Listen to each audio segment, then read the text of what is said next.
my name is Sarai Cook, and I'm with the National Trauma Awareness Initiative. These are some interviews that we're putting on the YouTube channel to raise awareness around the causes and conditions of people that have been incarcerated. Like, where does that come from? Okay, you're incarcerated, but why? And what are some of the things that we can do to make the system better so that people don't continue to get incarcerated? And we have some measures that we can put into place so people, ideally we could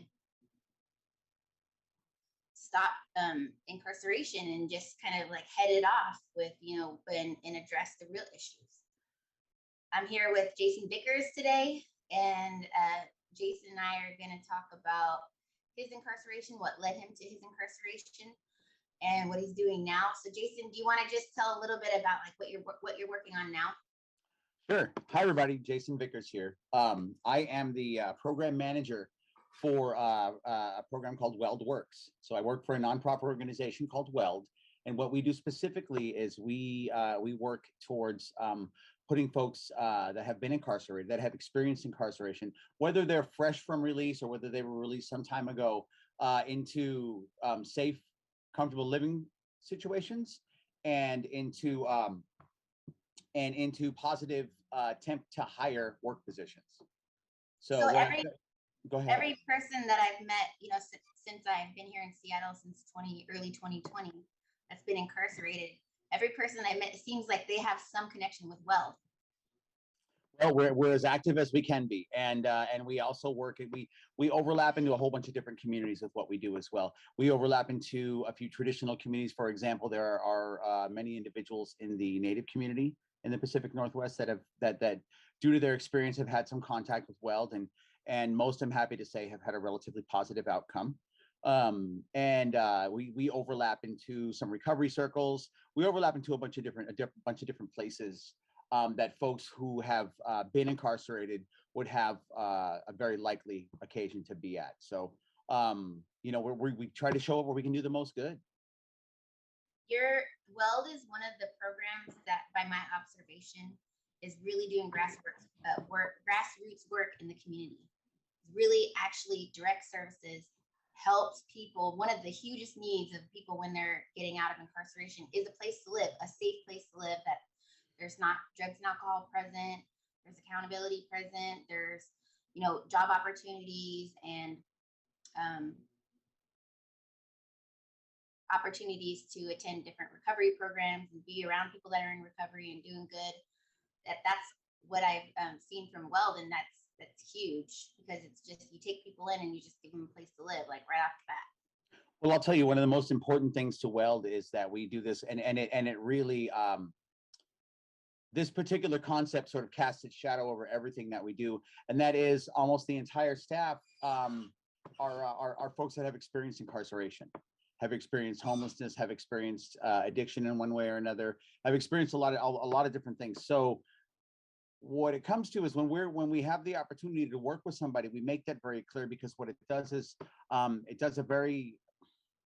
goes a really long way. Like, shared experience is a really critically important currency when it comes to working with folks. If I can look at you and I can help you understand that we share this experience, then we create this little safe place. We create this little pocket that we can climb into, myself and whoever I'm working with, regardless. But if we have these shared experiences, we can climb into this little pocket and we can be a little bit more honest and a little bit more vulnerable with each other, and we can share a little bit more deeply about where we're at. Because once you make it clear that we're just at 2 points on the same line, instead of like, I'm here and you're,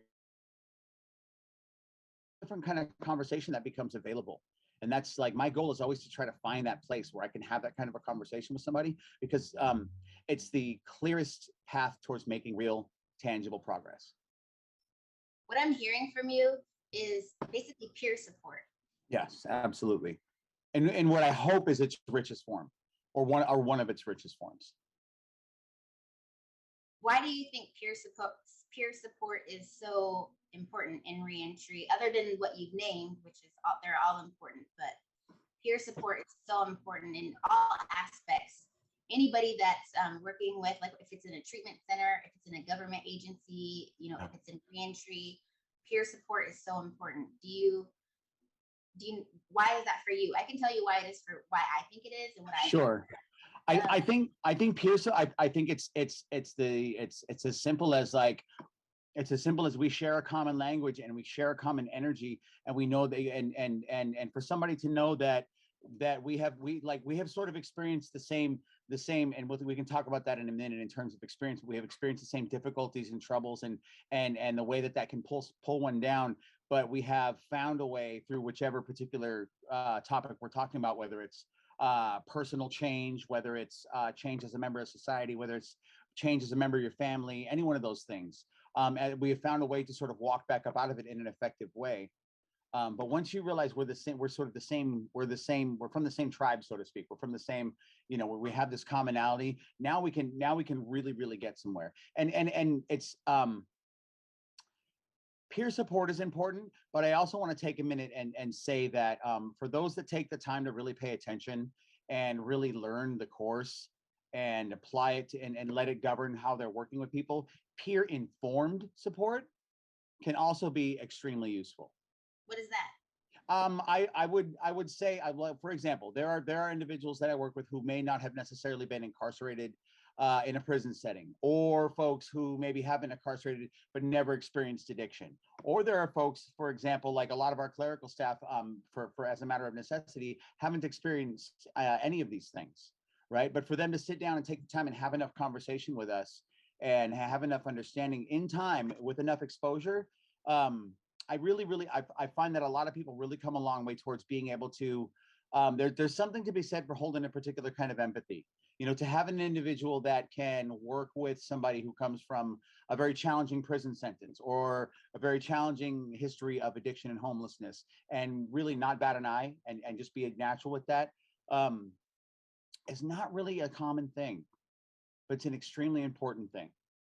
For when folks you say not bat an eye, that's one of the things for me that where being in trauma informed was really important for me. Yeah. In any situation, because one of the biggest things for me was encountering nonprofit organizations, hospital situations, court systems that would bat an eye, didn't understand. Sure.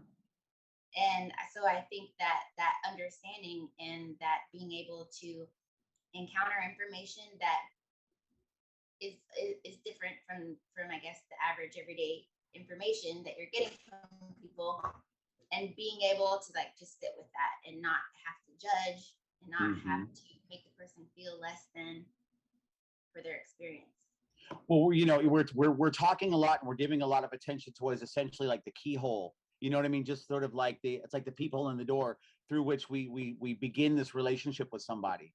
But it's so important. It's so like the way we start this and the way that I will tell you that, like, for example, when I was young, I grew up at what we call it DSHS now, but the term when I was a child was we were at the welfare office, right? And you could tell, you would walk up and you'd my mother would begin to tell her story to the whoever was serving her behind the counter, and in short order, like depending on what the situation was, you could see a person's energy, a person's body language start to change, and the way that they dealt with them. And I could see my mother walk away from that situation feeling humiliated, or feeling somehow like we were stuck in a jam that it was going to be a lot more difficult than we had hoped for to get out of it, right? Situations like that. So just to be able to hold space for somebody, and like your body language, your energy, the way you carry a conversation with somebody, and yes, of course, in particular, like the terms that you use, I really prefer conversations that go like this to conversations that go like this. I really, it's really important. And I think that the energy and the feeling and the walk you take with somebody has everything to do with not only your physical demeanor when you're engaging with somebody, but like how you share things and how you talk about things. Sometimes I need to like go really slowly and maintain a lot of eye contact and just be there for somebody. Sometimes there's somebody's having a real emotional experience and having a conversation with you, and being able to just sit still and share some space with that person, and just let them know that you're there, just there in the room with them. I mean, there are a few small things that go a really long way towards having different kind of conversation. I'll tell you very recently, and sometimes it's expressing to people that you trust them. I very recently, I had an individual come in to our building for an orientation, and this person stayed for much of the day and was very slow, sort of like, we call it slow walking, right? So this individual, like when it was time to go, there was suddenly a whole bunch of things to do, and at first I missed an opportunity. At first I was like, oh, this guy, he's slow playing me. He's telling, like we go down to the door and this person would say, oh, I forgot my my phone charger upstairs. Can we go back and get it? And then there'd be a conversation up and a conversation down. Can I get a drink of water? Can I, do this, do that? And at first I was a little bit annoyed. And then and the next day this person came and knocked on our door again, and I was very curt. And another staff member came around, and another staff member, I got to watch another staff member be patient and hold space for this person, and I completely changed gears. And what I'll say in that is I don't mind saying that to you, because what I'll say is, like, we're all on a continuum here. I continue to learn lessons about this every day and get better at it, in different situations, because I'm walking back my own story. I'm walking back my own trauma. I'm walking back my own history of, what those signals mean to me on the street, versus like how to really be empathetic and hold space for a person in a situation like that. And it turned out that individual just needed some help. And also I stepped back into that moment and I said, I remember what it's like to be homeless. I remember what it's like to be homeless in October when it's getting chilly out. I will tell you that for many, many years at this point in time, I would be incarcerated.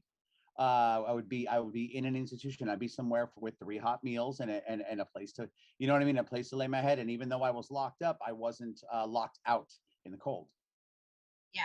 And I know that that's a situation that a lot of people to this day still turn to. I know that I know by way of experience that treatment centers fill up in the colder months, and in the holiday season in particular, they tend to empty out in the summer.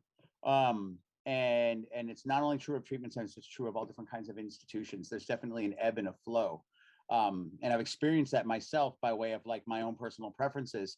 But but back to this individual, I was talking to him and I realized, man, it's just cold outside some days, and some days it's a rainy day, and some days somebody just wants to like have a hot cup of coffee and talk to somebody for 10 minutes without somebody sort of, for lack of a better term, sweating them about hanging out too long.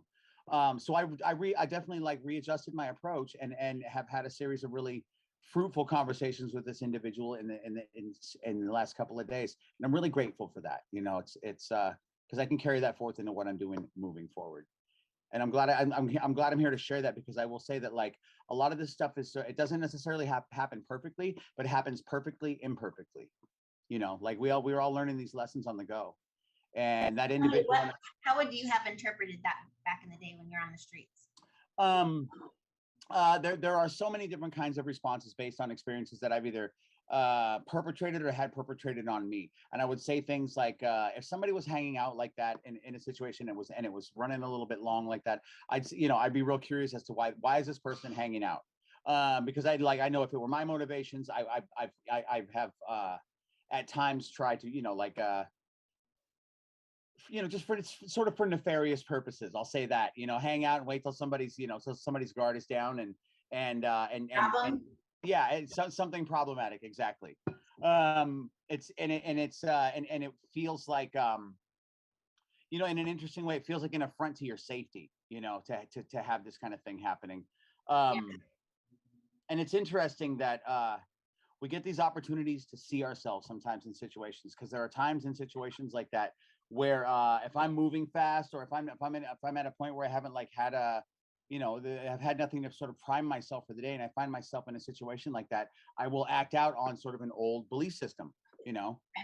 Yeah, what's this person like? And now it's suspicious that this person wants to be around. Now it's suspicious that this person wants to like go all the way to the door and come back in, and and sort of extend the contact as long as possible. It's not really just like, hey, I gotta go, I got stuff to do. It's not that I have something so important to do for me.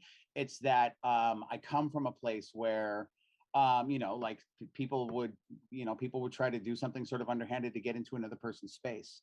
And I've experienced that in my family life as a youngster, in my addict life as an adult, in incarceration. So when I see those things, it's actually a really great opportunity, not only for me personally to sort of walk back this old way of thinking, but it's an opportunity to do that in front of somebody as they watch that happen, and talk about it as I go, and be Yeah. really honest with somebody as I go about the fact that that's what's happening. Part of the work that I do on myself involves like, if I make a mistake at full speed in front of somebody, and I get the opportunity, I can stop and redirect right there in the conversation with somebody and make sure that they know that that's what's happening. Yeah. So this is a good segue into, you said, from where you come from. So Mm. can you tell us a little bit about your background? Well, I grew up, I'm 48 years old. I was born in a town called Worcester, Massachusetts. So sort of an industrial East Coast city with a large family. I was born in a place called the Great Brook Valley Projects, to a father that had 9 brothers and sisters, and a mother that had 8. My father had 9 brothers. My mother had 8 brothers and sisters, and we grew up essentially in the projects, and in a place where my mother and father met in a rooming house that my grandmother ran, and my grandmother, rest her soul, was a fence. My grandmother was ran the neighborhood, and my grandfather on my mother's side, he was sort of a person from a different era. He was Italian, and he used to do a lot of work for the Italian guys and stuff, which I know sounds like a strange thing to say, but that was his life. And my father was Native, and he and his brothers were, they were generations into basically just doing whatever they could as a family to sort of get by. Very large family, the type of family that would have the 50-gallon drum of powdered milk in the kitchen, and that's so that's what they used to make cereal and cook with every day, things of that nature. Very large house full of young men with not a lot of good prospects. So when the street comes calling, I come from a lineage of urban natives. I come from folks that didn't necessarily grow up in traditional ways. We grew up in very, very urban settings, trying to make our way. So when we moved out here, my father got a series of jobs. My mother took a job at Kmart as a cashier, and for me as a youngster, it was a challenging transition. There were folks in my family that were very involved in in a whole bunch in several illegal endeavors, and as a result of that, we lived in a very secret household, the kind of house where you don't have kids over to play, unless they're your cousin, unless they're very close family, right? We don't tell a lot of people a lot about what's going on inside of our house, and it's very sort of insular environment. Also within the house, you're having exposure to a lot of I had a lot of exposure to a lot of sort of unstable people at a very young age. A lot of people that had real serious mental health issues and real serious addiction issues at a very, very, very young age. I would discover I was a kid, and I was a very curious kid. I was what they call, I was always curious about what was going on around me. So I would always open some drawer and I'd find some bag of something or some vial of something, and I'd be curious as to what it was. And even just putting that back in a way that was different than the way that you found it, as a youngster, could turn the whole house into chaos, So there was a lot of that. And as a result of things like that, there was a lot of, unfortunately, of violence in the house. And when my parents parted ways, they both, as they were both learning how to be single people again, it was a pretty intense transition for everybody involved in the household. My mother, How old were you then? I was 9 years old when my dad left, and my mother took a job at it sounds like a song. My mother took a job as a cocktail waitress at a biker bar, in addition to working at this clinic during the day. And my father spent most of his time working with, kind of getting involved in the old family business and some of the old family endeavors. And they both had a couple of years there where they just sort of snapped into those ways. And those were formative years, I'll say. And I was 9, and my sister was about 4. So the name of the game for me was making sure my sister was okay, fed, and and protected. My mother would often go to work, and at the end of the night, she would bring the bar home with her. So at about 2:30 in the morning, the house would fill up with people, and there would be all different types of substances and activities, and I would go and sit in my room, and just sort of in my sister's room, and just barricade the door, just so that no one would be allowed in, and I didn't have anywhere to go with those. I knew it wasn't okay. I knew it wasn't normal. I didn't like it, and I had so much anger around it, and I didn't know what to do with those feelings. I didn't know where to send those feelings, and I remember looking around and looking at all the things that I knew I would never, ever, ever, ever do. You know, I'm never going to get involved in this stuff, and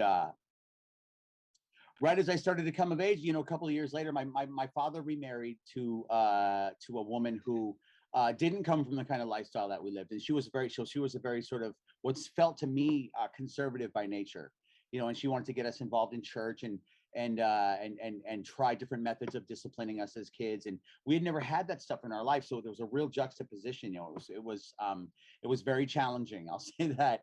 And at the same time, my mother, on the other side of the situation, my mother had gotten involved in a relationship with a man who, although she really loved at the beginning, became a very, very, very nasty, physically abusive relationship.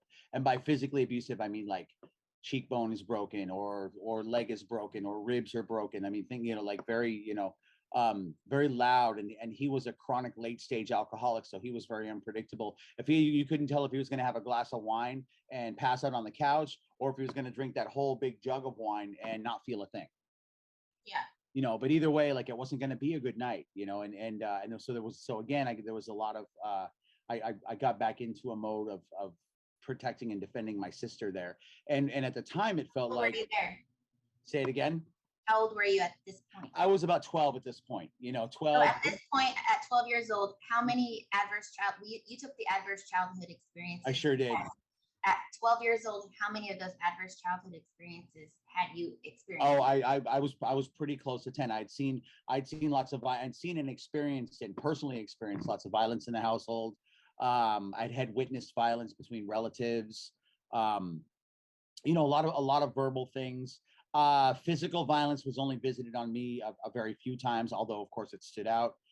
There was some attempt at that time at there was some attempts at like sort of sexual misconduct on the part of some folks that fortunately as a youngster I was able to say no to and thwart. It wasn't until I was about 13 that I experienced some of that stuff personally out in the world. But yeah, I would say by the time I was 12, I was probably about 8 out of 10 would have been my score. I had already seen a whole lot of things, and you know, I mean, of course, there's lots of stories attached to that, but I'd seen a lot of mental health stuff. I'd seen physical stuff, a lot of substance abuse stuff. I'd seen a lot of sexual stuff. So how old were you when you left home and went out on your own, and why did you do that? Well, I'll tell you that I went to a friend's house, and I've been having a really difficult time at the time with my stepmother. I had some very challenging situations with her. Like I said, she was. I can see now as people later on in life, we've done a lot of work around it actually together, and we've had a lot of conversations about it. And I really do trust and believe that at the time she was trying to do the best that she could in trying to help transition us kids from one lifestyle to another. It's just that she was young and didn't have a lot of experience in that, so the transition was a little rough. Let's put it that way. So in the course of that, there was a lot of resentment and frustration. I was, as I said, about 12 years old, and it was I mean, picture you 12, experiencing puberty, a lot of social anxiety, new school. I come from a family that's not that you know, we didn't really have much as a family. We were just sort of doing the best we could with what we had. And my father was becoming remarried to this woman who was I couldn't be more different from my mother, my actual mother. Yeah. And so in the midst of that situation, and like I said, school was kind of difficult, and I had definitely had a lifelong experience of feeling like an outsider. You know, we moved to Seattle from Massachusetts, right at about first grade. And from that point, there were some real challenges in like I said, in what was going on in my house, connecting to other children in the neighborhood. I moved from a very different Native community here to you know, the Native community that I came from in New England was again incredibly different from the Coast Salish experience here in the Pacific Northwest. Absolutely different. So when you know, the box was checked for my heritage in school, so when it was time for me to go to what were referred to as Indian heritage classes, I had a real difficult time connecting with anybody there as well. You know, and that was where I'd really hoped to find a substantial connection. I really hoped that I could get into these classes and find other Indigenous kids and be able to form a link with them. But I really got in there, and it really it sort of felt like, well, who are you? You don't talk like us. You don't look like us. There's all, there were all these, like, kids can really focus on the differences, as we know. But in addition to everything that was happening at the time, it was a little bit of a challenge. As far as that environment, Hmm. if you think about it, can you think of any ways that the school system could have been more supportive to your specific needs at that point in your life? Oh, absolutely. I mean, I think that what was considered normal in school then would be considered wildly uncouth today. I really do. I think that's some of the, well, I mean, we had a couple of teachers. I had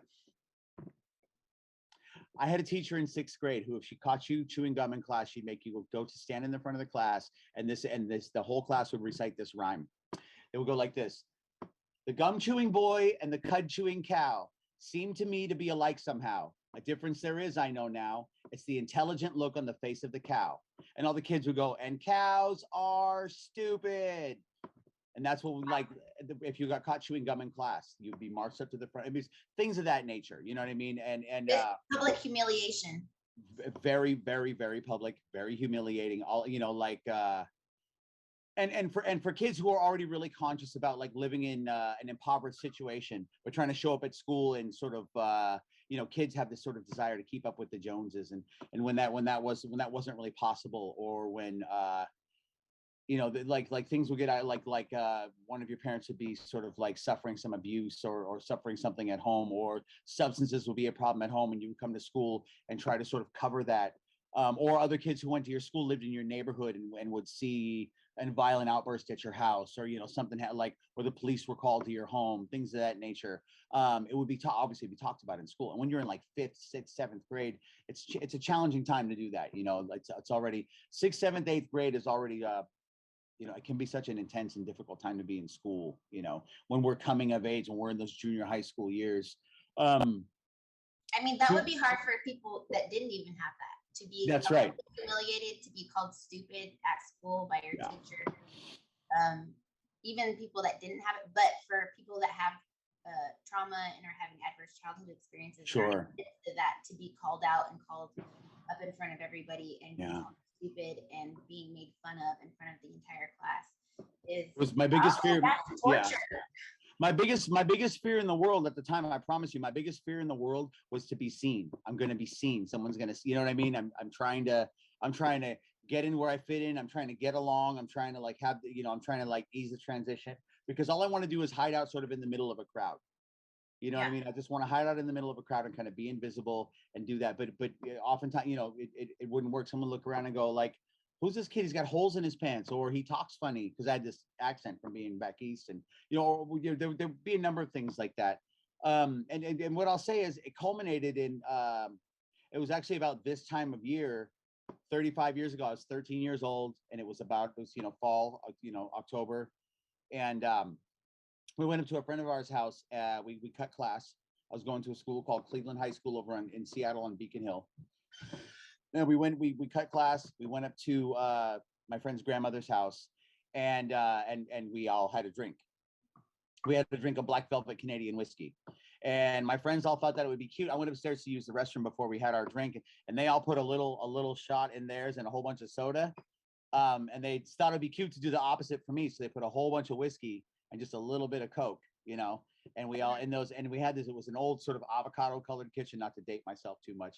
But the cups were like that orangish brownish glass, and so I could hardly tell, but we all clinked our glasses, took our sip, and I will tell you that, and they all waited for something to happen. And what happened was, we all sat down, and about 2-3 minutes later, I experienced this sense of warmth that went from the top of my head all the way down to the tip of my toes. And it was that comfort and that ease. And suddenly, like, the people I was hanging out with were the best people, and the situation was the best situation. So much so that I went home from school that day, and I took all my clothes out of my book bag, or excuse me, I took all my books out of my book bag, and I stuffed it with clothes. And the next day I went to school, and after school I ran away downtown. I ran away to downtown Seattle, down in sort of 3rd Avenue, where folks hang out, down near the Pike Place Market, down. And at that time in the late 80s, it was a very different neighborhood. It was it Wow, wasn't. that's a powerful feeling. I really like and it was so time to go. Once I committed to leaving, I will tell you that nothing was more exciting and nothing more was more exhilarating, because what it really felt like, Sarai, was an opportunity to escape from this thing that had been trapped in my entire life. And it was a chance to Which just was, which was, which was just this like this just this fear, this dissatisfaction, this anger. Like I mean, I remember being young, and I remember a time when I was young and my parents would say, that they loved each other or they were very close, and then things started to change, and substances came into play, and other relatives who were really violent came into play, and everything had sort of become shattered, and after everything became shattered, the way everything continued, just the violence continued and substance use continued here and there. It all just increased to a place where the reason why I felt so good the day I took a drink for the first time is because the day before that I felt terrible, and I had felt that way for a long time, and I had this feeling for the well, first for time in me, life. when I take a drink, my brain shuts off. Yeah, that's right. And even just committing to doing that is exhilarating, because it's like for me it was really about like I'll say it was about escaping. It was about escaping from something that like I that felt terrible all the time. And what I'll say is that very first day I came home and stuffed clothes in my bag, and I went in my dad's bedroom, and I snuck his hunting knife, and I tucked his hunting knife in my coat pocket, and I ran away to downtown Seattle. Were And in you my first thinking like, I'm just gonna go drink or use drugs or just to get away? Or I'm just gonna. what was your plan? Did you have a plan? Well, it was gonna be all those things. Yeah, but what I told myself was I was leaving on an adventure, because I had finally found some kids who knew something about drugs and something about alcohol and something about all of those things. And the reason why that was exciting to me is because it had been around me my entire childhood life, but it was always like, hey, not in front of the kid, not in front of the kid, not in front of the kid, not in front of the kid. But the thing is, I always knew what it was, and I always knew that it was there. Every time it was present, I knew what it was. The first time I smoked weed in the summer between third and fourth grade, that's when I figured out what it was that my family they had been growing all those years. That's when I figured out what it was. And my parents used to keep a little tray under the couch, with a little, it was this late 70s, early 80s. So it was like there's some seeds over here and some stems over here, and then there was some pot over here. And once I figured out what it was, I immediately went and got some and put it in a bag, and I went outside and I gave it to the 8th grade kid so that he would stop the 6th grade kid from taking my bike all the time, because that was something else that was happening a lot in the neighborhood, and it worked. You know what I mean? I started learning lessons about like what these things were for, because I had been observing what was going on in my family. With what you know now, Right. at your age now, with what you know now, what could have been done to prevent you from running away? Is there any? And I know about life paths, and like I accept my Sure. life path and journey, but I'm talking about building in supports to for those kids that maybe they won't have to experience that. Like what can we do? What can be done? Yeah. Don't have to go out there on the streets.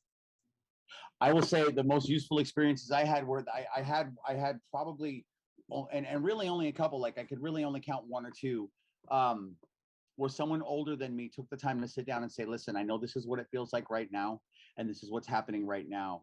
But as somebody that has walked through this, for somebody to reflect back to me, if I'm perfectly honest, the real gravity of it didn't sink in with me until a little bit later. But for somebody to sit down and say, hey, listen, this is only what's happening right now. This is the tiniest piece of like everything is changing around you right now all the time. So the best advice that was given to me was like, don't take any of this too seriously, because it's all going to be different in a couple of years. That was really, Is that was there hard. anything that would have stopped you from packing that bag and going out on those streets?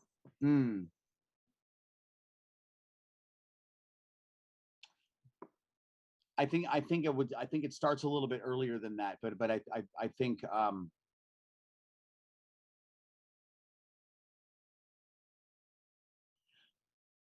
do you remember they used to have big brothers and big sisters? Do you remember that? Yep. Mm-hmm. And it was and here's why that thought came to my mind is someone who's an adult who's not in your direct family, to sit down and just talk to just talk about things, to just talk with somebody in a way that's safe, you know, and it doesn't matter if we're in a place where like if we need to go to pains to feel like it's a physically safe place to have a conversation or whatever it is, it's the conversation that's so important for anyone young to be able to have a conversation with an adult that's not in their immediate family, but somebody that can articulate like the fact that like it's difficult being a kid no matter how you cut it. You know, we're all going to have to come of age in some way. We're all going to have to do things like, I mean, even like experiencing puberty, like things like that are hard for, you know, like the male version of it is you're curious and there's a bunch of mysterious things happening. And for the female version of it, like you're curious about yourself and there's a bunch of mysterious things happening. And to have somebody really help you understand those things. You know, I mean, I also came from a household where we never talked about God, we never talked about politics, and we never ever talked about sex. That wasn't even a thing, you know. So when I started to experience some of those things in puberty, we just weren't in a place where we would ever have any kind of conversation about anything even close to that. You know, I had so everything I learned, and I learned everything, and I know it sounds funny, but like in third, fourth, and fifth grade, I learned everything the wrong way. Like the way like my idea of what intimacy was, what sex was, what any of those things were like we literally talked about it on the jungle gym in the schoolyard, and it was all wrong information. It was terrible information because it was something someone heard from their older brother or something someone heard from their cousin or their uncle, and it was like, you know, you're hearing it fourth or fifth generation down the line. And frankly, I was terrified. I was like, I'm gonna have to do stuff like that. Like, no. It's just and the reason why I'm asking you this, yeah, I know you and I know your story, and I know like the terrible things that happened when you did go out on those streets, and the terrible like twist that your life took, even worse than what you were experiencing at home. I believe I don't know for sure how you would interpret that. That is for sure. That's why I asked, like, is there anything that could have kept you at home so you didn't have to experience those things? Or you know, a sense of safety, a sense of empathy, and having even just one safe person to really talk to, you know, having one safe person to really connect with. For me, let me just real quick. The only safe place for me was juvie. Right. It was juvie, and so I was in juvie all the time. Isn't that something? I was locked in there, and so nobody could really hurt me. You know, I'm in my cell, and I felt safe, and I didn't really have to have all these interactions with adults that were very rude to me and mean to me, and like, you know, I didn't have a bunch of rules. It was like, you're in your cell or you're not. Right. That's really interesting you say that. It's really because my first experience in juvie was in its way was the opposite. I got arrested and I got taken to juvie, and there was this person who was a guard, and even before I got sent to juvie, like just being downtown kid, being like a runaway kid, or being like a, you know, like a just hanging out in these circles, we would hear about these guys. And there was this guy in juvie who was a guard, who was apparently a college football player who had due to an injury couldn't like go on and play pro, so he became a guard at the juvie, and that's what we were all told. We were all told that's why he was so mean, is because he didn't get to become a pro athlete. And when I got in there, I was terrified of this guy, and he came in, and it was a case of mistaken identity, and he grabbed me and he took me in a cell and he threw me around, and he thought I was somebody else, and he punished me for whatever that person did. And like for, you know, like really threw me around for a while. And then he came in an hour later. I was there, and it was my first time ever being incarcerated. And so I was sure that being incarcerated, it was worse than the horror stories. Anybody, you know, like, oh my God, you're gonna die. And he came in an hour later and he said, I thought you was somebody else. And he threw a Pepsi on the bed, and he threw a Snickers bar on the bed, and on a cot, and walked out. Like that was his. You know what I mean? That was his. He was conceding that, and he was also giving me that to, like, you know, keep my mouth shut, you know, things of that nature. But it was a real interesting entrance into a very different world. Like immediately, even as a young person being incarcerated, you know, that was I was about 14 years old, and that was my first experience being locked in ever. And did you never want to go back, or did you try what you could to not go back? Or yeah, I did. I didn't want to go back because it's interesting, in contrast to the experience you had where it was like the one safe place. For me, it was like it was the one place where it felt incredibly unsafe because I wasn't going to be able to get away. because I could hop a fence or run down an alley or go out a window. Or I mean, I was real wily like that, like as a young, so it's like I could get away with all kinds of stuff. But if I was if I was in juvie, like it was, I felt like being cornered, But see, I wasn't about that street. Like I wasn't about that homeless life. I wasn't about that. Yeah. Yeah, that was rough and too cold. Well, and the interesting thing about, is, and it's true to this day, I know it is, because it's not so long that I was out there in it, is there are a lot of kids with broken hearts trying to find something to belong to. There really, really are a lot of kids with broken hearts trying to find something to belong to. And that's why street families form so fast. Those bonds form so quickly. And those folks circle up so fast and they're so protective of each other. I mean, first and foremost, because like, it's like I will tell you that like in my first 4 hours downtown, I got, I came across a couple of Native kids, and they attacked and tried to rob me. And in the middle of the fight that we were in, I was able to break away from that and run away. And about an hour and a half later, I was sexually assaulted for the first time in my life. And that all happened, hours after I decided to run away from home. Hours after I decided to run away from home. Now I spent a whole bunch more of my teenage life in the street. And once I had broken the ice on like running away from home, it became very easy for me to, you know what I mean? It was just easy for me to, go out my window, climb down the tree and just get out of it. If the pressure got too high, I would just leave. I would leave until I got in trouble or until I felt bad. Every now and then I would feel like, or I would at least hope that somebody was worried, like my little sister I was always like, my little sister's going to be worried about me. My little sister's going to be worried and there's no one to like have her back right now. And it's interesting as adults, we have conversations about our childhood and there are big swaths of our childhood that she just doesn't remember. Like she blanked them away.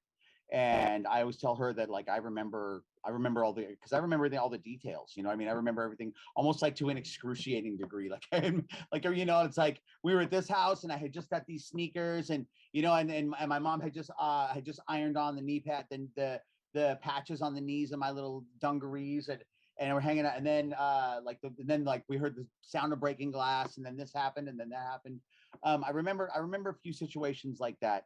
Well, I mean, I remember all of them, but when it comes to those situations, I always remember the details of how they played out. Like I could still sit down and describe those things in a way that sort of really clearly paints the picture. So, and I think that has everything. Experiences that you had right when you left home, did that not make you go back home? No, I home that day? I didn't go back home that day. I went and stayed out at a friend's, pretty far from home, just because somebody told me that I could like show up late at night and sneak in and like sleep in their space, which worked for a little while until it didn't. I did that a few times, and then some folks, some other kids with experience trained me how to stay out in the street. So, but yeah, once I left, I really, I felt like I couldn't go home. And I'd had that experience before. I'd had that sort of irrational feeling that like I wasn't going to be able to go home. I remember being in third grade, and at the end of the school year, I had a real thing for, you're gonna laugh when I say this, I had a real thing for talking too much in class. And one day my teacher sent me out of the class for she put a piece of tape on the table with 3 boxes, and she said, if I check all 3 of these boxes, you're gonna have to go. Like we're gonna kick you out. And I thought, I didn't realize that she meant kick me out of class, not kick me out of school. So when she checked that 3rd box, I went to my locker and I took all my stuff out of my locker and I was sulking and I was so scared. My father worked nights, so I knew he was at home sleeping and that I was going to have to go home and try to see him, try to say something to him, So I took the really, really long way home. Like it took me a couple of hours to walk home because I was terrified to show up at the house with this bad news. And I got there and and everybody had been looking for me, where are, because I just had disappeared from school. But I say that to say like same thing at 13, when I ran away, I just had this feeling that I couldn't go home. Yeah. Even after all this stuff happened, I was like, yeah, I really felt like I burnt that bridge. It wasn't until my father came and found me a couple of weeks later, sleeping on the floor at a friend's house, and I knocked on the door that I went back to the house. And it was just, it was a real difficult situation. And by that time I had some legal ramifications, and the court prescribed family therapy and things of that nature. And so we went to, we had some experience around some of that stuff. But it was This feeling of pressure that you're talking about, you would yeah. go back and then the pressure would build. I Mhm. completely felt that same thing. All the time. Yeah. It was okay, and then like the pressure and the pressure and the pressure, and I was like, I just have to get out of here. I have to get out of here. Yeah. And the turnaround time on it gets shorter and shorter and shorter, right? Yeah. Like at first it's cool for a couple months, then it's only cool for a month, it's only cool for a couple weeks.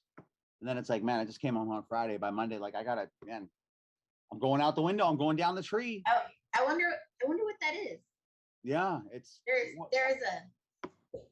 I'm sure there's a clinical saying for what that is.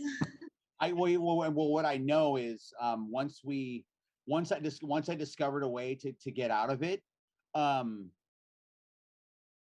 that, I mean, it's so clearly is a trauma response, right? But once I found a way to escape, and it wasn't just leaving, it was also leaving and like substances, it was leaving and like getting downtown and like, let's get whatever we can get as soon as we can.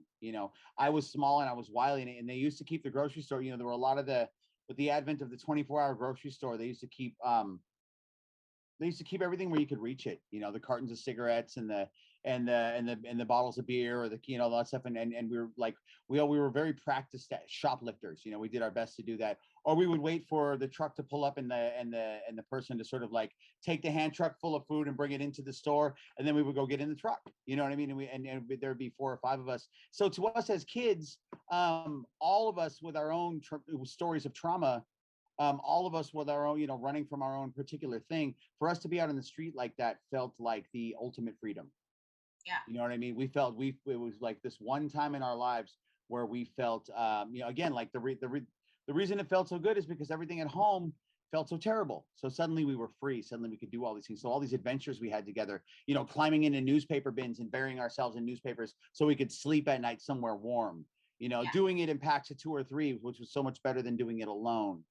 I mean, things like, and then the way we would go out, it was before there were things like teen feeds and resources like that. Like we were kind of on our own to find something to eat, so we would find it. So when you're 13, 14, and you're experiencing all these things, and you're shoplifting, or you're stealing, or you're robbing, or whatever you have to do to basically stay in a space where you're not feeling trapped,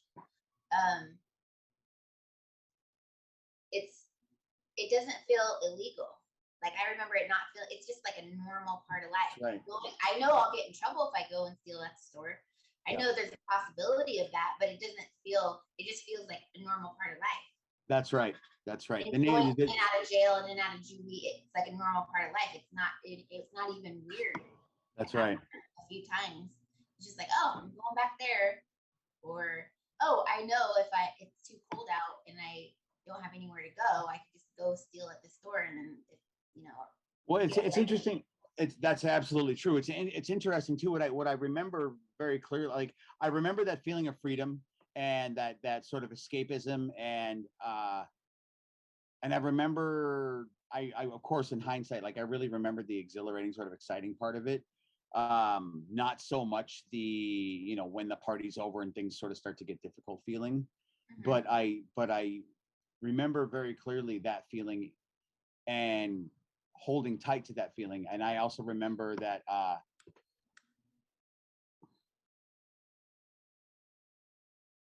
when I was an adult and things got very challenging in my adult life, and I came to a point where I stopped taking care of myself, and I started again to self-medicate with substances, and then I started to use stronger substances. After a period of time, the pressure around me built, and I once again, interestingly enough, 30 years later, I did it at 13, and I did it again at I sort of had this breakdown at age 43 and left again. And when I left my house and my, and at this point I had sort of a partner so that I could go out and sort of play Bonnie and Clyde. But there was for a time again like a real sense of like excitement and exhilaration about sort of falling back into these old ways and these old patterns. And I know that that has everything to do with addiction and some really untreated stuff that was really long running in my life that I do a whole bunch of work around now to address, to take care of. And I also and the reason why I enjoy recovery, the reason why I enjoy all these healing modalities and all this work is because in the course of doing it, Sarai, I always come across other people from similar situations to myself. I come across other adults my age who had this experience when they were children and had this experience revisit them as adults. Yeah. You know, and I mean like the addiction, the homelessness, the excitement, the exhilaration. They go through the whole scenario. They start, unhappy and dissatisfied. They're looking for an answer. They go out and for a good long time, it's satisfying them. It's meeting their needs, and then they sort of sink more into sort of the life and the lifestyle of what they're doing till again, like it suddenly feels like the only normal life, just like you said, like, and you're not attached to the consequences of what you're doing, and you're not attached to what to the way that what you're doing is affecting people, and you're not attached to the understanding that in doing some of these things, you're actually this is how the traumatization of the next generation happens, like a disappearing parent, right?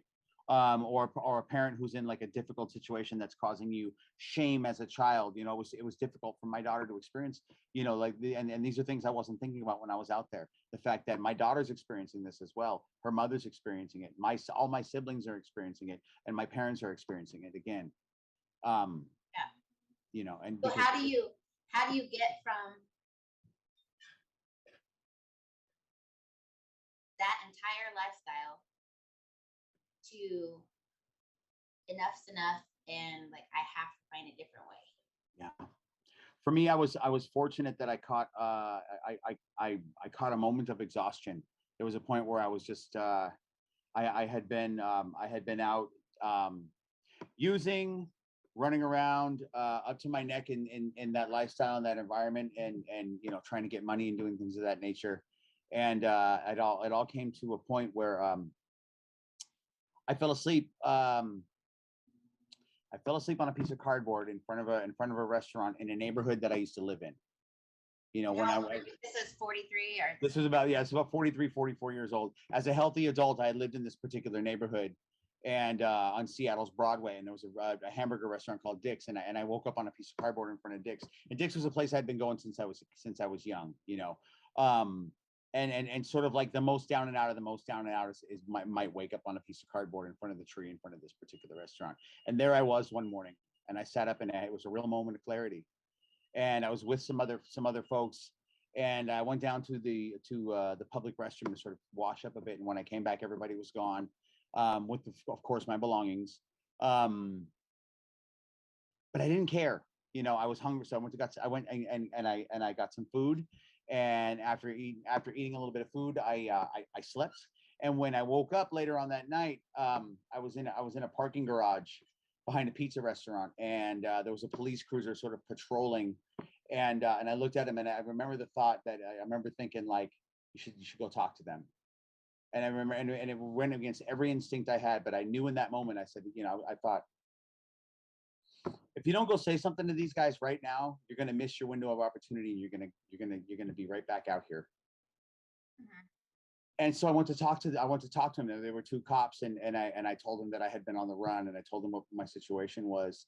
And I mean, in hindsight, I would absolutely call it a rescue. Those cops rescued. They took me in, and they took me to jail, and from jail I had what was called a drug offender sentencing alternative, or DOSA. And in Washington State, this is a tool that's used among a lot of folks. But when I received that sentencing alternative, I wasn't in that moment ready to give up substances. Okay. So I kept every line they drew, every boundary they gave. I either overstepped it, or I sort of fell short of it. And so after several attempts, I finally I turned myself in and went before a judge. And when I was given the opportunity, I asked to revoke my sentence, and I went to incarceration, and I had another experience again in incarceration where um, somebody had asked me to create a piece of art for them when I got to prison, and I created a piece of art, and I was paid in. There are some things that are very rare in these kind of settings. So I was given what's called a stick, which is like, if you can imagine taking like the tiniest crumb of marijuana and grounding it into dust and rolling it up in a tiny little piece of it. It literally looks like a little needle, and it was like the world's thinnest joint, like impossibly thin. And I was also given a match with a little strip of the striker. Two things that are very rare and very valuable, right? I was given those as payment for creating a piece of art on an envelope for someone. So I say all that to say that was found in my cell at one point, and I was called before a corrections officer to explain myself, and at the beginning of the process I stated my name, and when I was asked about what happened, I sort of gave my side of the story, and even though what I said wasn't quite true. Of course, all I really said was I didn't know where it came from. It was just there. It was like that when I got here. This corrections officer turned off the recorder, and he looked at me and said, "I've been doing this for 29 years, and I know that you brought that in from the street. I know that, and he had this whole list of things that he knew that actually were not true at all." Yeah. And he's like, so that's what I'm going to use. That's the information I'm going to use when I decide to give you a consequence for this, just so that you and I are clear. And then he hit the button and turned the recording back on and went ahead and metered out his sentence for me. And then as I left, he followed me out in the hall. He goes, "Anybody else got a good story like this guy?" And he did this whole show of it. And again, it was just yet another reiteration of like, once you're in someone else's hands, you're in an incredibly unsafe place that there's no escape from. So I went back feel that way with anything, anytime that my life or anything about my life or my security is in anyone else's hands at That's all. right. I feel incredibly unsafe. I'm in fight or flight mode until I can figure out a way to get myself out of their hands. That's exactly right, Sarai. I couldn't agree more. That's what I mean when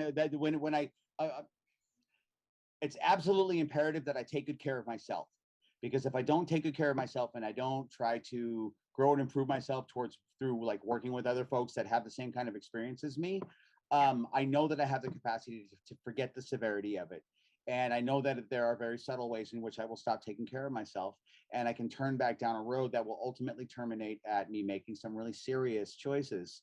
And I know that will happen because I've run the experiment in my life a couple of times as an adult, and I know that it's a fact. So, do you know, because I know a lot about you and the experiences you've had and the places you've been and the countries you've been and the work you've done and how amazing it is, but to have all those skills and all those abilities and then to end up in front of dicks on a cardboard box. No, how does that relate to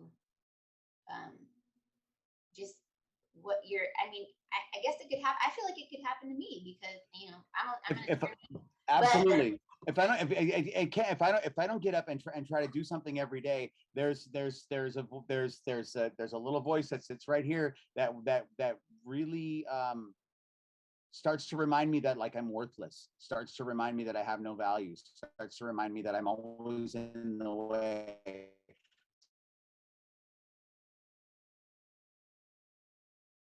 And make a fool of myself, that nobody's really interested in hearing what I'm going to say. And these are all, and this sounds funny to say, but for most of these, I can draw them back to like, I can observe someone in my life when I was young saying these things.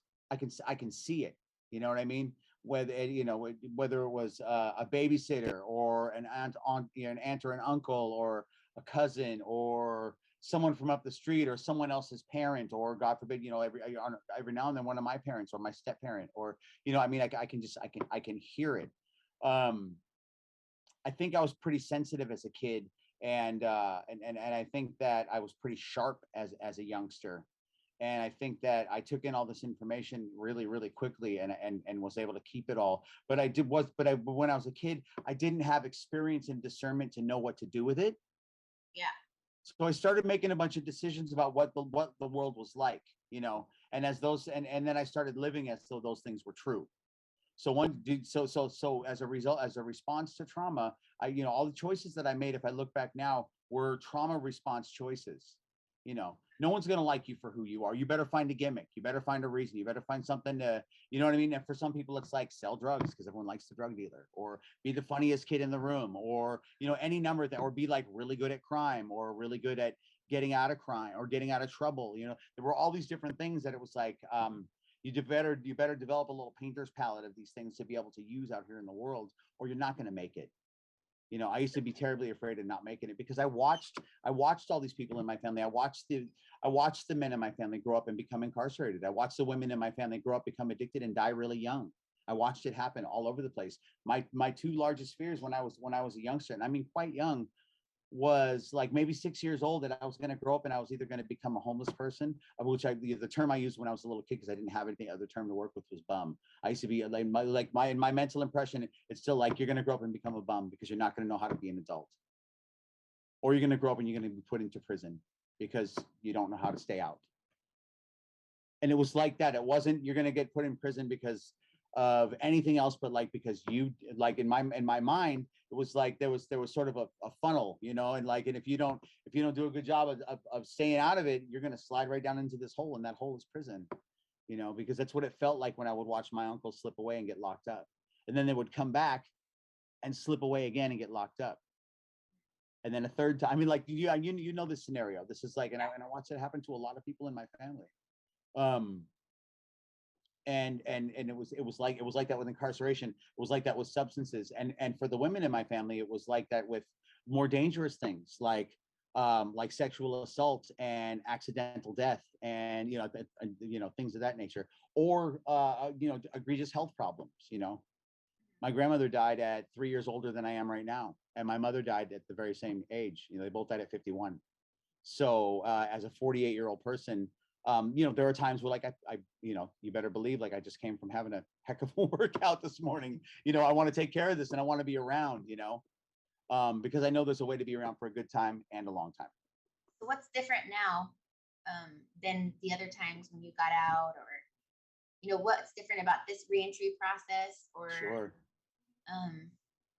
Like, for me, you're someone that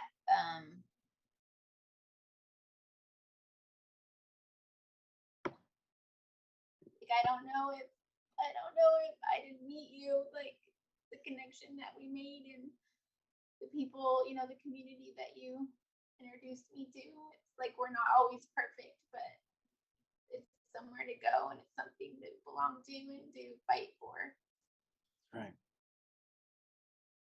It's worth fighting for because of what it can be. And you and I know, because we sit in circles and we talk with people, and they show up new and they think nobody knows what it's like to feel this way, and nobody knows what it's like to be too scared to say anything, because nothing's going to come out of my mouth that's not going to make it worse. To be able to embrace a person like that, and just hold their hand, or sit next to them, or give them a cup of water, and just to be there with them and say, I know, like, I really know. And then when it's your turn and you get an opportunity to share your story, for you to look directly at that person and say, like, I remember this, and this is what it was like for me. But the other side of that is what I'll tell you is, when I got out, I immediately started the first things I did when I came home from prison, I'll tell you, is I took off my shoes and I walked around in the yard in the green grass, bare feet. Super important. And the next thing was, I went and went to and pursued some recovery stuff. Like, I went to a meeting and I walked into a room full of people, and I for the first time in my life, I went out on a limb, and I said, instead of being a secret, I'm going to take this public. And I sat down in a chair in this meeting, and I said, I want everyone. I said, when it was my turn to share, I said, I just came home from prison today. Like, I just got off this bus this morning. And here I am in this place, and I don't know what it's going to be like, but I know that, but that's all I know, is I just came home today. and I need some help, and I need to meet some people, and I need somebody to help me through this. And in that meeting were two other incarcerated individuals and a person who worked as a corrections officer. Because this particular town that I went to, I moved to in Washington State. I moved to Port Angeles, which is in Clallam County, which is close to a couple of different institutions. So there are folks who are corrections officers that live in the town that you might, because it's relatively small, you might see them at the gas station, you might see them at the Safeway, you know. And of course, I saw this individual in a meeting, and I had a chance to talk to those guys after the meeting and really like make a connection. And what I believe firmly is that because I leaned into trying to do this for myself, you know, when I leaned into this and thought I got to do something, even if I don't think I deserve it, which at the time, to be quite honest, I didn't. You know, I was still full of grief, and I was still full of, you know, and that's you know, trauma's about a lot of grief too. You know, there were a lot of things that had slipped away in my life, and I didn't know how to let go of things. You know, I didn't know how to leave a relationship without leaving claw marks on the floor. You know, I didn't know how to do that. You know, because I always thought like if someone walked out of my life, I was going to die. You know, if I wasn't the one who escaped them, if they escaped me, or they even just left somehow in a way that I couldn't control, I was terrified of what that even meant, what that could be, because it had been so painful every other time. You know, someone snatched out of your arms, or someone, you know, pulled out of your life in a way that you can't control I had a lot of traumatic events around that. But the path to healing for me, Sarai, has been all about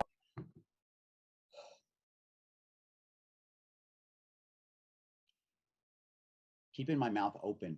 I don't know how else to say it. Like continuing to articulate this experience, whether it's hard, whether it's easy, whether it's a successful day, whether it's a difficult day. You know, I came from a wonderful morning into some real challenges yesterday afternoon. You know, and it was, you know, and I had a couple of tough hours, but I have a mentor now, and I have a couple of other peers in this stuff that I like. The moment I got somewhere safe, I reached out to those people and we talk about that stuff. So part of what's important about doing this recovery work and pursuing these healing things that we do for ourselves is being able to like not be a secret about it. And now that I know a couple of people, opposite of what our brain tells us. that's right. Because for me, all those like, because when I'm alone and this gets going, it's telling me all those, that's the narrative. Like, you don't have any value. You might as well just go off and do this. You might as well go off and do that. When problems pile up, my habit is, if left to my own devices, is to go downward, you know? Yeah. Bills are piling up, you know, personal relationships need some attention. You know, what are you going to do about work? All that stuff. I go that way, you know what I mean? And that is to say, because it's what I have a lot of experience doing.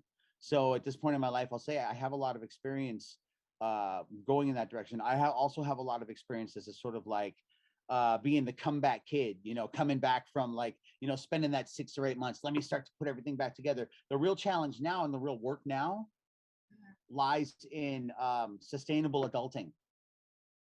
You know what I mean? Like the question is like, well, what does that look like? What does like navigating healthy relationships look like? What does being a good member of a household look like? And what you know, being a worker among your peers and your team at your job, what do those things look like in a sustainable way? Having a love relationship that lasts, where you can grow in unison with somebody. You know, what do those things look like? Because I will tell you that my entire life, and I know you'll understand this. I always felt like I like everybody else in the room had the instruction manual for this, except for me, and it was a terrifying feeling. I mean, literally a terrifying feeling. So here's yes. For me, I feel like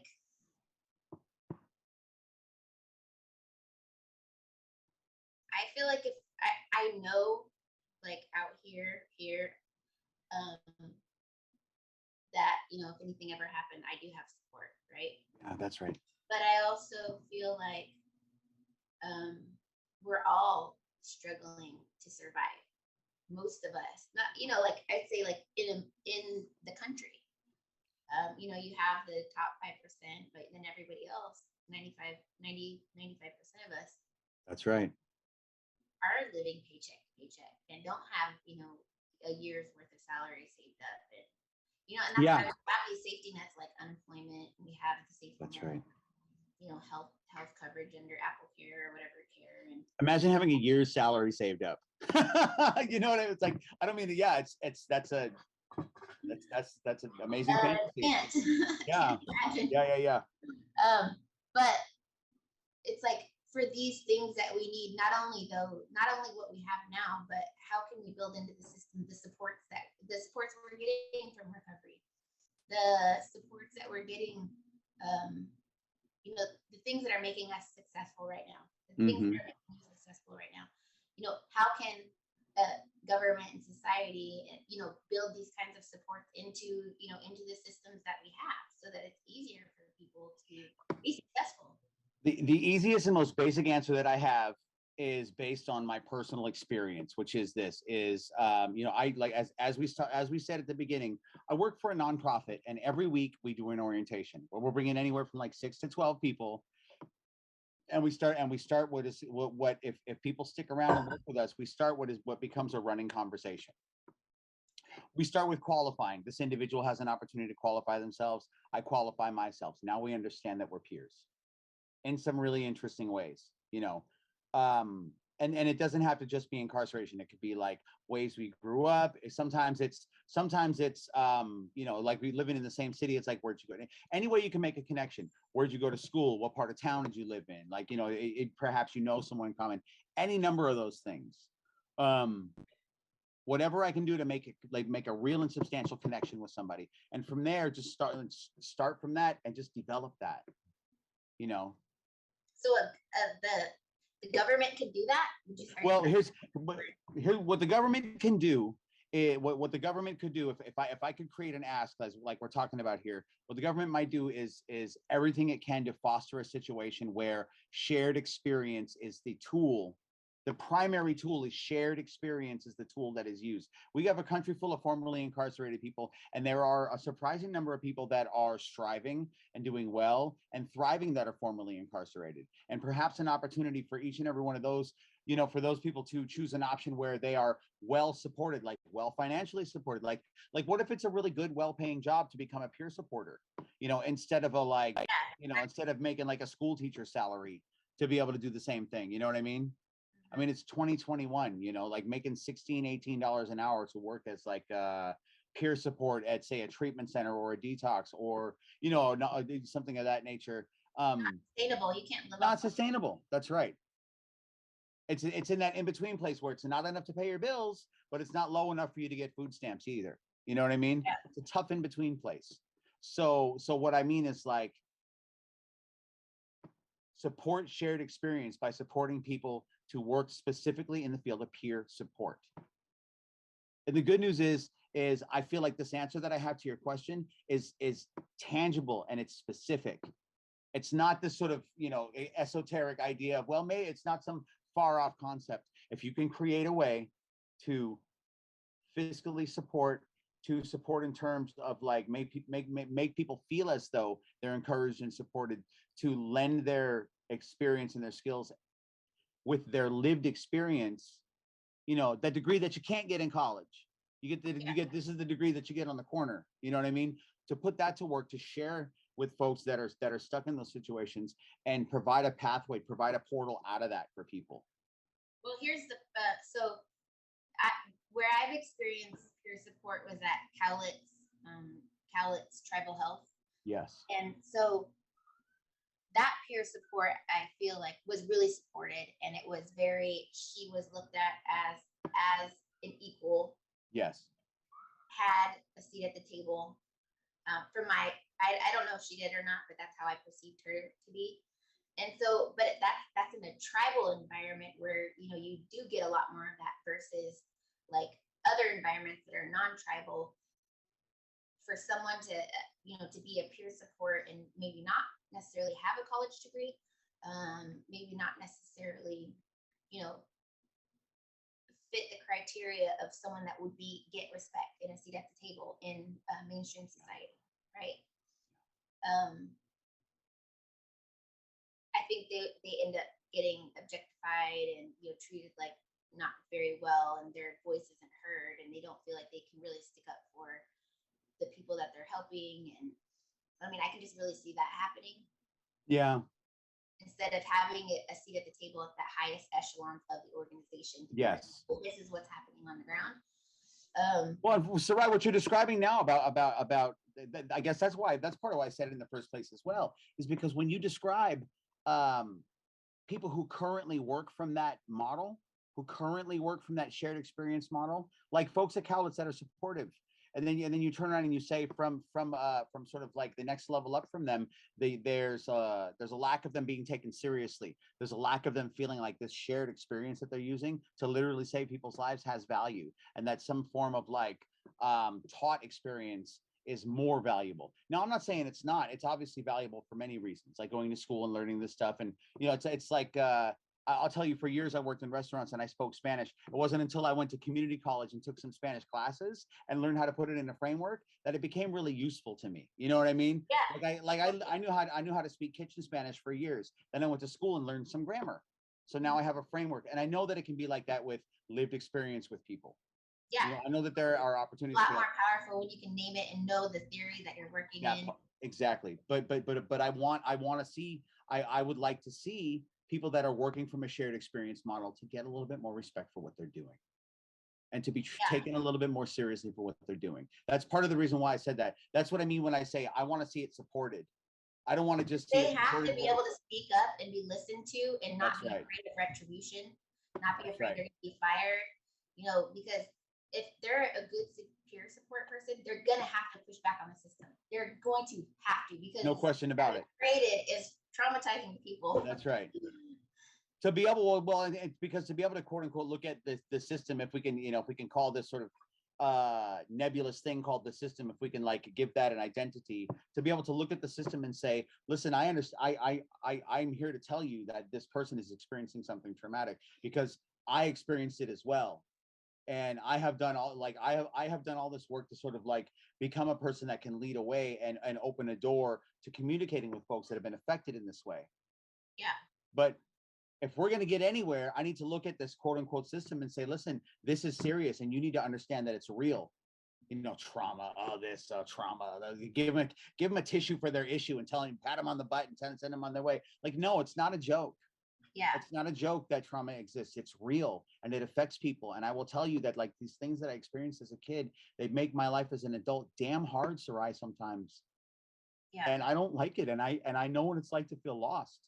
I really know what it's like to feel completely lost as a grown-up, and all the shame that comes with it. Because you're supposed to be grown, you're supposed to have it figured out, you're supposed to understand how to deal with situations, you're supposed to understand how to do these things and walk through all of this stuff and navigate these relationships with people. You're supposed to understand how to do all of those things. And be professional, and it's just like, it's like someone hands you a phone, you've never, you've been like, it's like you've been away for 5 years and someone hands you a phone and goes, here, you're going to need to put this in the calendar, and you're going to need to email me this, and and you're just looking at them like, are you still speaking English? Because I can't tell. Yeah. I mean, there are people, like incarcerated people, come home and like, what is this? How do I use this? Or there's this woman I've been writing letters with for 5 years, and now we live in the same household, and we're not getting along. Yeah. It was a whole different story when we were writing each other, but this isn't working out. Like sharing a kitchen and a bathroom and a living room and maybe a bed, like it's not working out. Yeah. As well as I do, that there's a window of, formerly incarcerated people can come home, and in about 2 months, it's like looking out my door and looking up and down the street and realizing that like I'm free to go wherever I want can be daunting when I haven't had that. It can be terrifying when I haven't had that for years. I can say anything I want. I can run across the street if I feel like it, and no one's going to care.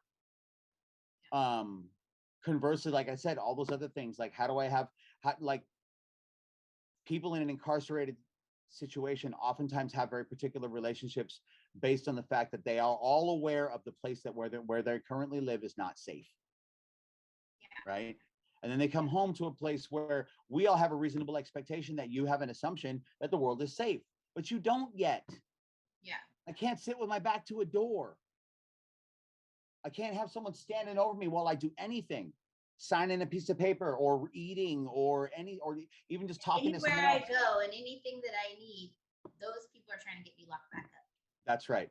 That's right. So every opportunity is, you call it an opportunity, I call it a setup. That's really, look, you're not going to get me. You're not going to get me. Yeah.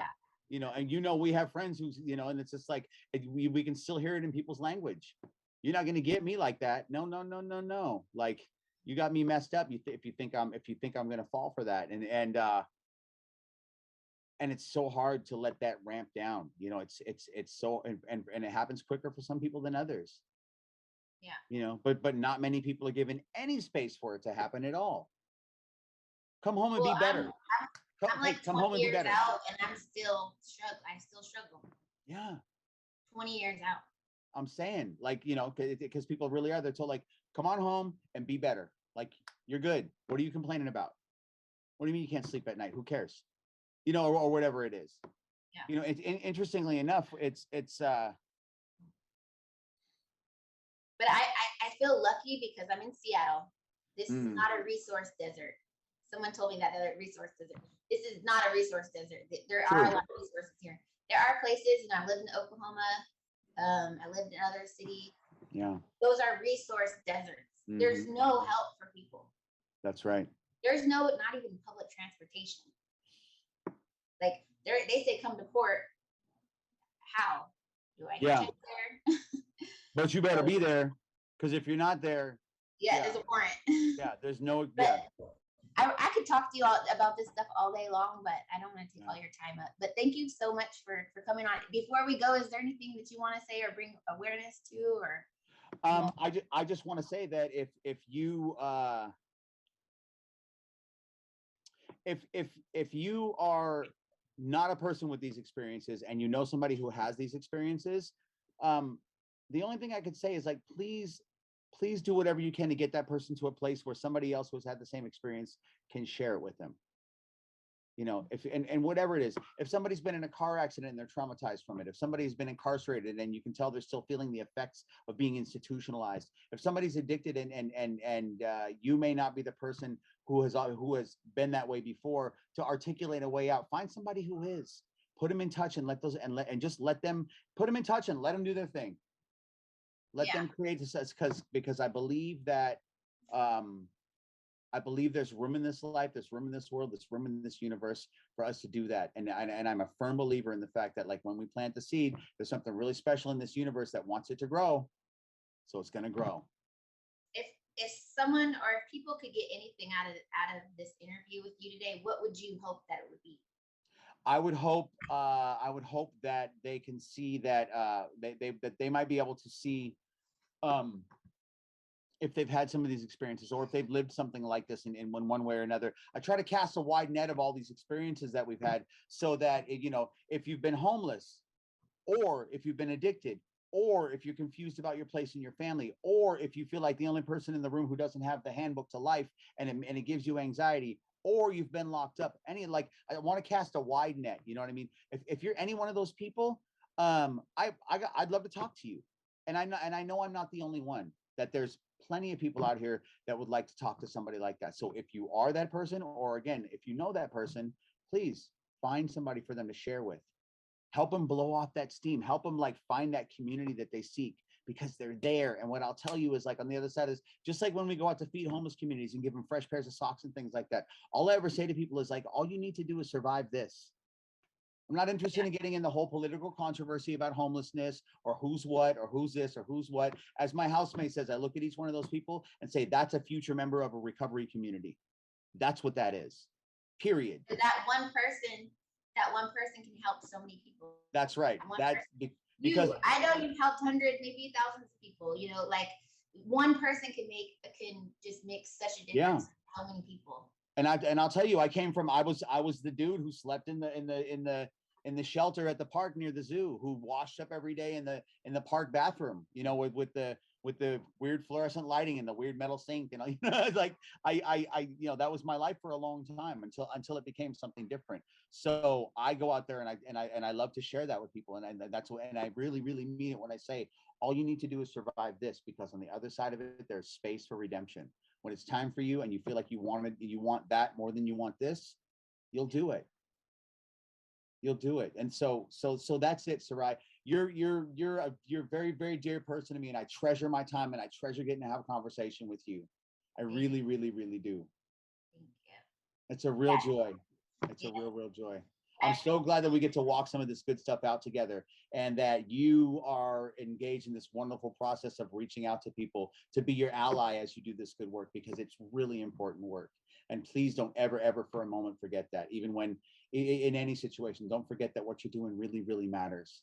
And it's touching people's lives, and it's opening doors for people that don't currently exist. And if you're watching this or just viewing this, please continue to pay attention to this. Watch the rest of this interview, watch the other interviews, look at the people, the allies that have come to Sarai's side in her journey in doing this stuff, because the story that it will tell is that this work really matters. You're my friend, Sarai, and I love you, and I appreciate you so much. Okay. I love you too. Thank you. I'll see you Wednesday. Yes, please. All right. Have a great rest of your day, Sarai.